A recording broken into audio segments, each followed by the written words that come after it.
మహానుభావుడు అమ్మవారిని ఇలా ఎదురుగుండా చూస్తూ స్తోత్రం చేశారు.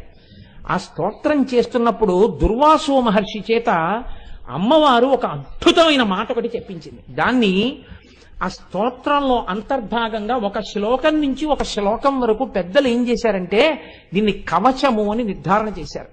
ఆ శ్లోకాలు విన్నా, ఆ శ్లోకాలు పలికినా ఉత్తరక్షణ ప్రయోజనం వస్తుంది.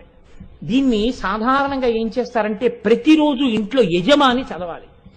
ప్రతిరోజు యజమాని చదువుకుంటూ ఉండాలి.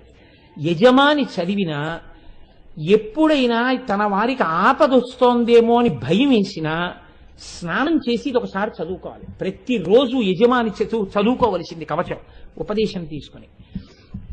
అందులో దుర్వాసో మహర్షికి ఎలా కనపడ్డాయో తెలుసా అండి అమ్మవారి యొక్క నామాలు? లలితా పాతు శిరోమే.